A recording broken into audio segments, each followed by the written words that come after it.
आप सभी पवित्र आत्माओं को सादर नमन।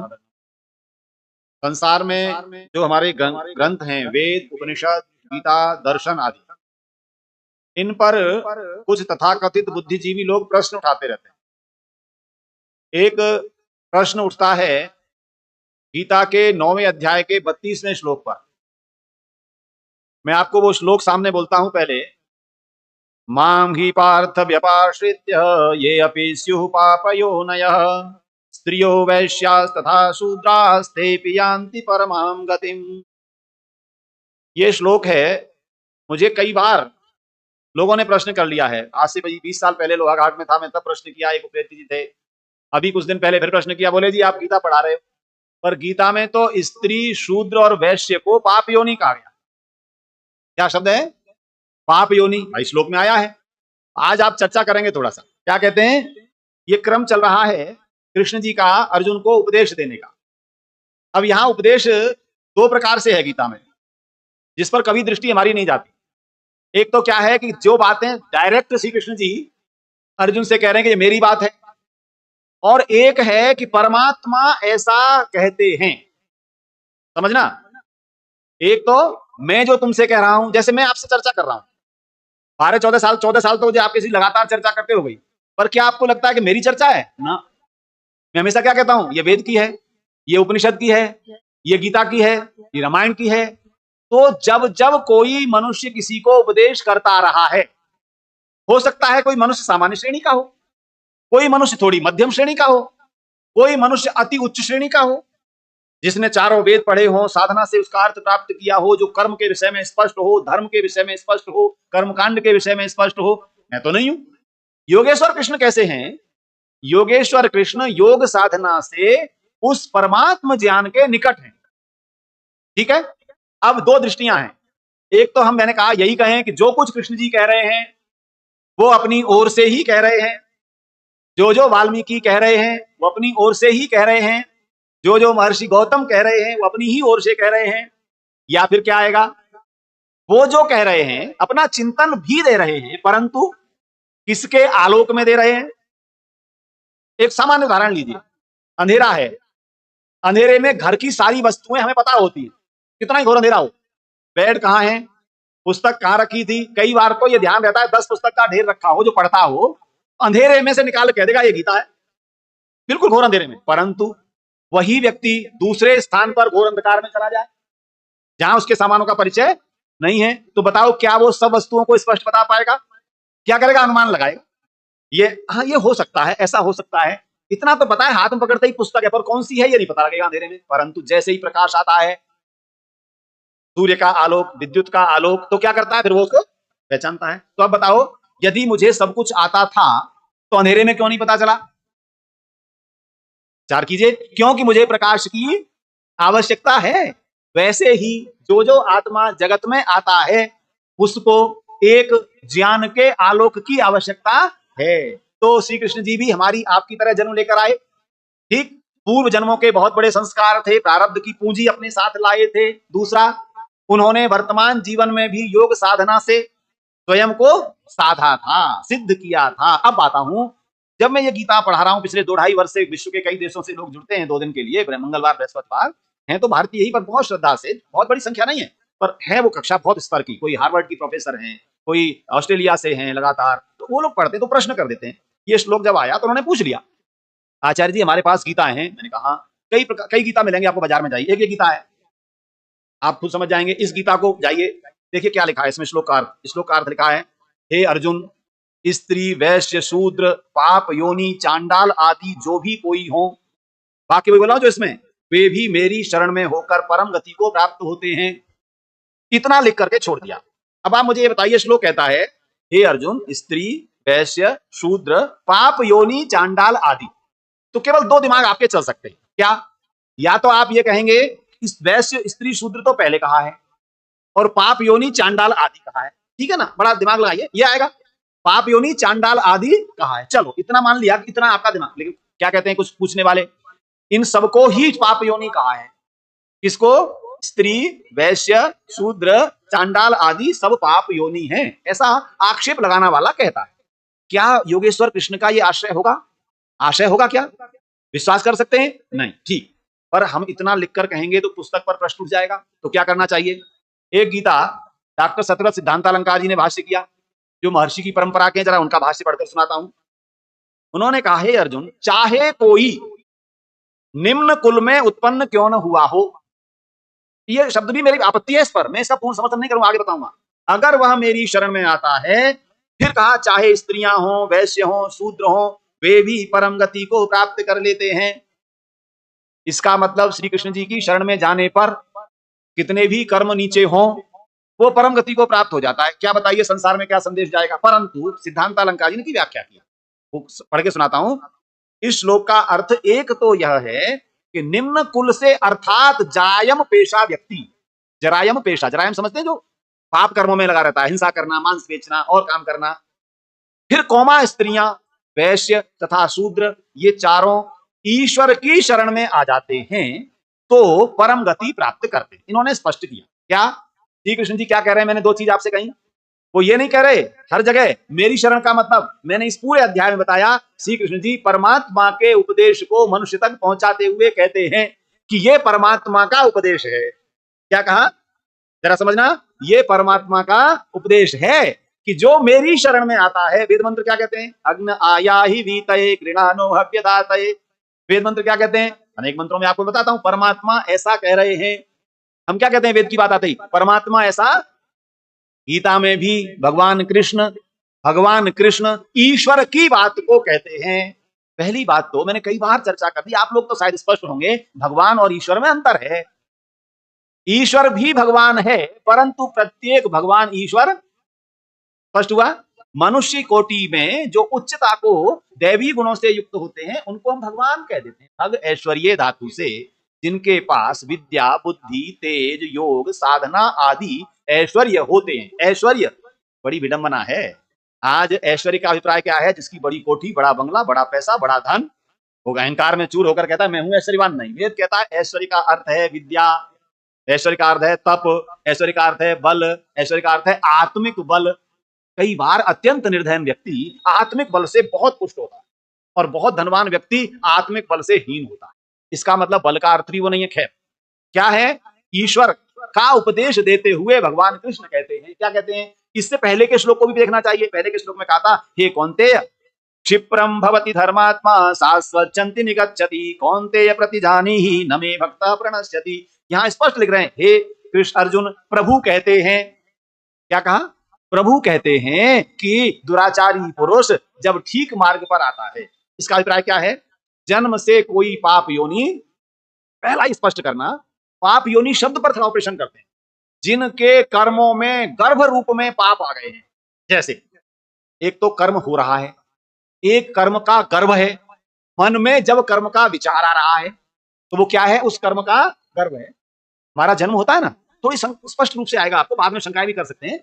जब हमारा जन्म होता है तो पहले हम गर्भ में होते हैं, है ना, भ्रूण विकसित होता है और बुद्धि का भी विकास हो जाता है। हमारे ऋषियों ने क्या किया? 3 संस्कार जन्म से पहले बना दिए। सनातनियों को तो आज यही नहीं पता कि संस्कार कितने। एक आध को पता है, बोले 16 हैं, तो 16 में संस्कार का क्या अभिप्राय है? बोले पंडित जी को बुला के मंत्र पाठ करवाना है, संस्कार करवाना है। नहीं, संस्कार का अर्थ है जो जैसा पदार्थ मिल रहा है उसको संस्कारित करना। बाजार से लौकी लाते हो, घर में संस्कारित करते हो। माताजी करते हैं कि नहीं? क्या ऐसे ही कच्ची लौकी सब खा जाते हैं? आलू खा जाते हैं? क्या करते हैं? उसका संस्कार करते हैं, उसे छीलते हैं, काटते हैं, धोते हैं, मसाला लगाते हैं, मतलब छौंकते हैं, अच्छी तरह पकाते हैं, तब उसका भोजन। आप पदार्थों के तो संस्कार कर रहे हो। कपड़े को ऐसे ही थोड़ी मैंने धान से लाया पहन लिया, इसको ले गया दर्जी ने बड़ी साफ से कटाई की, इसकी संस्कार किया कि नहीं? ये संस्कारित वस्त्र है ना। बिना संस्कार का वस्त्र जिसको कोई शेप न दी गई हो, केवल कपड़ा हो। मनुष्य का भी ऐसे ही संस्कार होता है। उस संस्कार को गर्भ में ही प्रारंभ किया जाता है, गर्भ में ही। तो मां के गर्भ में कौन कौन से संस्कार हैं बेटा प्रतीक? तो कई वर्ष से आता है। गर्भाधान, बोलो, पुंसवन, सीमंतोन्नयन, 3 संस्कार पहले। अर्थात जब किसी वस्तु को, व्यक्ति को संसार में आना है तो उसके मूल को हम गर्भ कहते हैं, ठीक? वैसे ही जब कोई कर्म हमको करना है, उसका मूल जब मस्तिष्क में आता है उसे क्या कहा जाएगा बताओ? अरे बोलो आचार्य जी, गर्भ। मेरे चर्चा में थोड़ा पूरी तरह से प्रेजेंस चाहिए आपकी।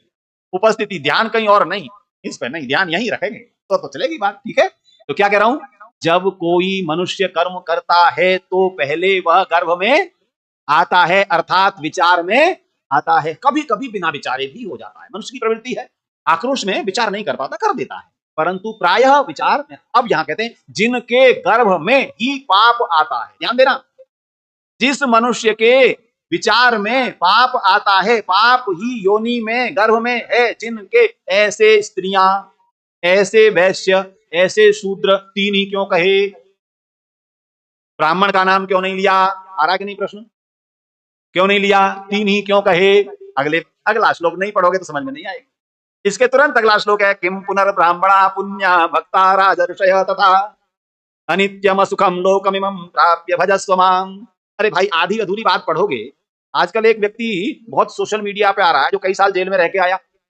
आचार्य बलदेव जी ने आंदोलन किया था हरियाणा में, अपने को कहता है संत, भगवान राम का नाम भी साथ ले रखा है उसने, बाद में कहता है दास, वेद के मंत्रों को ऐसा प्रस्तुत करता है अलग अलग, उसे हिंदी भी बोलने नहीं आती, लाखों उसके अनुयायी बने हुए हैं। वो ऋषि पर आरोप लगाता है। सत्यार्थ प्रकाश में ऋषि ने एक शब्द आता है, आज भी मंत्र में आया था, कवि। कवि के बाद विसर्ग जब अगले शब्द में जुड़ता है तो रग सुनता है, जैसे सपर्यका शुक्रम अकायम अव्रणम अस्नाविरम शुद्धम अपापविदम कवि ही कविर मनीषी। तो क्या कहता है, कबीर शब्द आया है।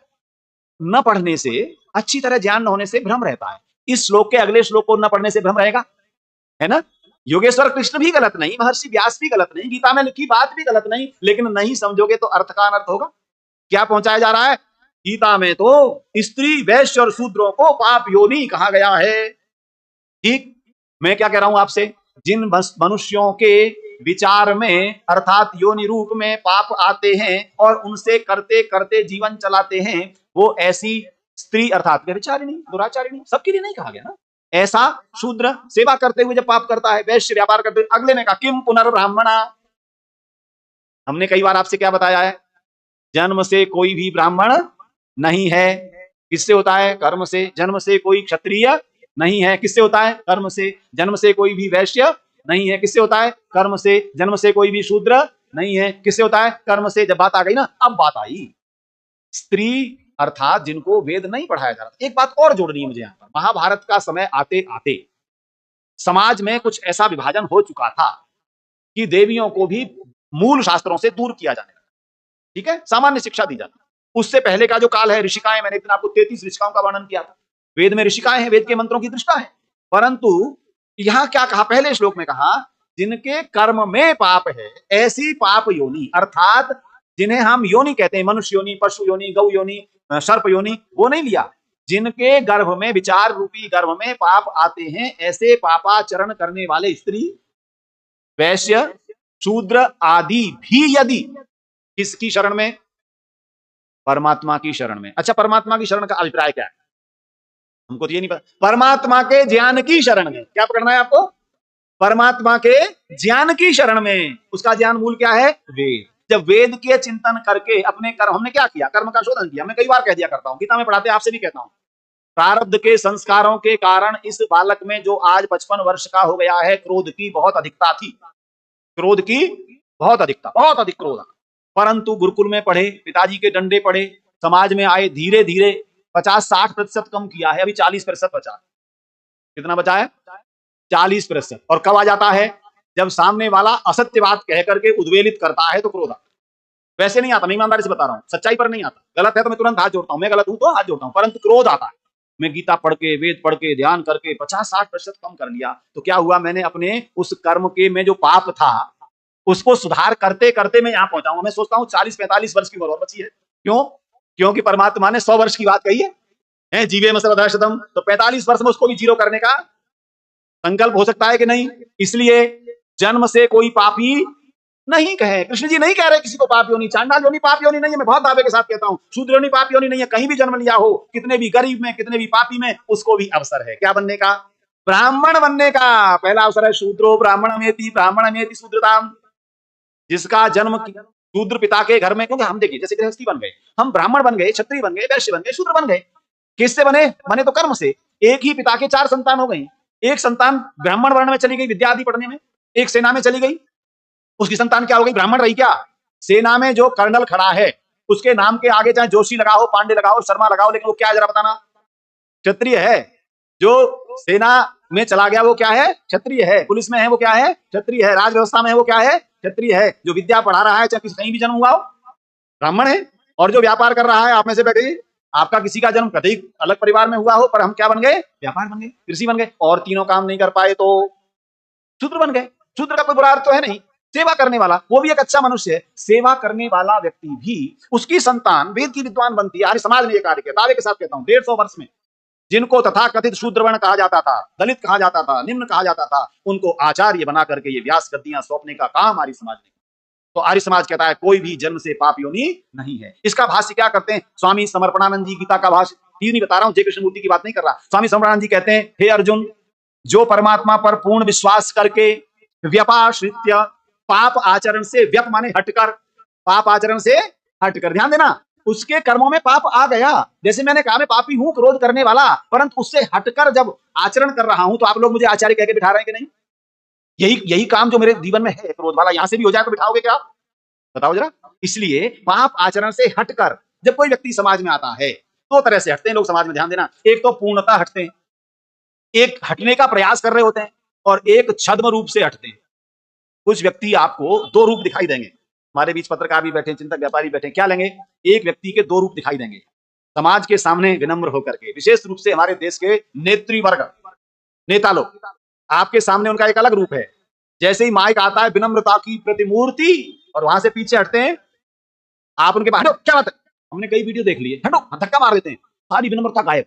उसको नहीं कहते पाप से हटना। कारण क्या है? जो पाप कर्म से हटकर, क्या कह रहे हैं कृष्ण जी? हटकर, और क्या कहा देखो, पाप से कमाई करने वाली स्त्रियां अर्थात वैश्या, पाप से कमाई करने वाला वैश्य अर्थात व्यापारी जो बेईमानी से धन कमाता, अर्थात चोर बाजारी करने वाला, मांस विक्रय करने वाला, मदिरा विक्रय करने वाला आदि, पाप से कमाई करने वाला, पशु घातक आदि जो भी हैं, जिसे शूद्र कह रहे हैं हम, सेवा वाला, ये ईश्वर की शरण में आकर पाप से हटकर क्या हो जाते हैं? परम गति को प्राप्त हो जाते हैं। अगले में कहा वैश्या आदि, शूद्र आदि परम गति पाते हैं। किम पुनर्ब्राह्मणा, ब्राह्मणों में भी, अब क्या कहा, जो वेद विद्या आदि पढ़कर ब्राह्मण बन चुके हैं उनमें भी पाप कर्म वाले हो सकते। अगले ने कहा उनमें भी पाप कर्म वाले हो सकते हैं। क्यों जी? जो ब्राह्मण ज्ञान की जगह अज्ञान बताकर, आपके हाथ का फलित ज्योतिष बताकर, आपको धर्म से डराकर, ऐसा नहीं करोगे तो ऐसा हो जाएगा, अनुष्ठान कर दूंगा, सब मुक्त हो जाओगे, कौन है जी वो ब्राह्मण? बताओ जरा। पापी हुआ कि नहीं? जो भ्रम में रखकर यजमान को पैसे लूटने का कार्य कर रहा है, उसके लिए भी गीता कहती किम पुनर्ब्राह्मणा पुण्या भक्ता राजर्षय तथा। तो ऐसा ब्राह्मण भी जो वेद विद्या से दूर होकर, विद्या तो प्राप्त कर ली, रावण कौन था जी? वेद विद्या से युक्त ब्राह्मण था ना, लेकिन किस में पड़ा हुआ था बताओ? पाप में। क्या हमारी संस्कृति में उसको माफ किया? बताओ जी। नहीं किया ना संस्कृति में। क्यों? वेद विद्या हो युक्त होने पर भी आचरण से गिरे हुए व्यक्ति के विनाश के लिए राम धरती पर आते हैं। वेद विद्या से युक्त होते हुए भी ऐसे आचरण वाले कंस, जरासंध, विद्वान आदियों को मारने के लिए भी भगवान कृष्ण धरती पर आते हैं। इसलिए गीता के ऊपर शंका करने वालों को मेरा समाधान है। क्या समाधान दे रहा हूं? गीता के श्लोकों में कहीं भी किसी भी मनुष्य की योनि को पाप योनि नहीं कहा, न स्त्री को, न शूद्र को, न वैश्य को, अपितु कर्म करके जो पाप आचरण करके जीवन को पाप में ले जाते हैं, यदि वे भी देखो ध्यान देना, गीता कितना बड़ा अवसर दे, यदि वे भी परमात्मा का ज्ञान प्राप्त करके, परमात्मा की भक्ति करके, परमात्मा की शरण में जाते हैं, ऐसा नहीं दिन भर पाप करके शाम को परमात्मा की शरण में चले जाएं, फिर अगले दिन पूरे पाप कर कर फिर शाम को शरण में चले जाएं, उनको परम गति प्राप्त नहीं होती। क्या कह रहा है श्लोक? व्यपाश्रित्य, उन पाप कर्मों से हटकर। तो क्या संदेश प्राप्त हुआ?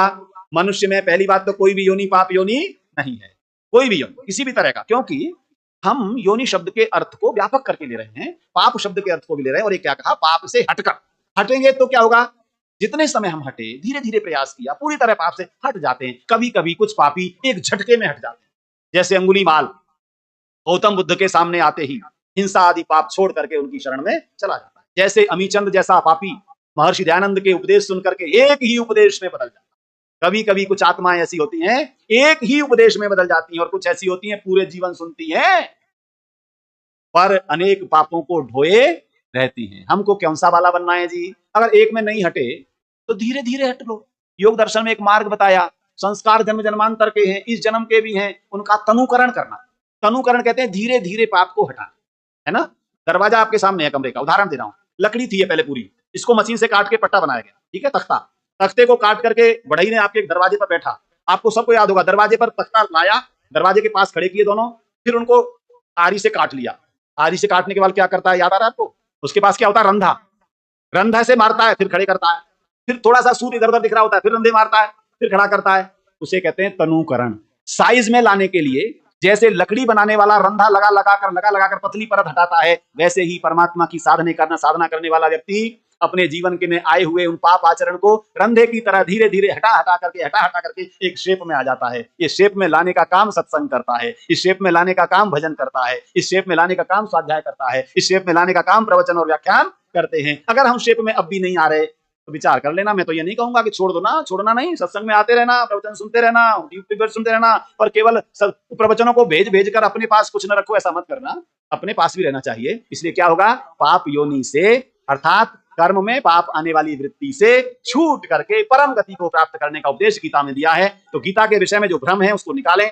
भगवान कृष्ण कभी नहीं कहते कि कोई स्त्री पाप योनि, शूद्र पाप योनि, अपितु कहते हैं कर्मों के अनुसार जो अपने जीवन को पापी बना रखा है, वे पापों से हटकर परमात्मा की शरण में आकर क्या कर सकते हैं, अपना कल्याण कर सकते हैं। धन्यवाद। ओम शांति।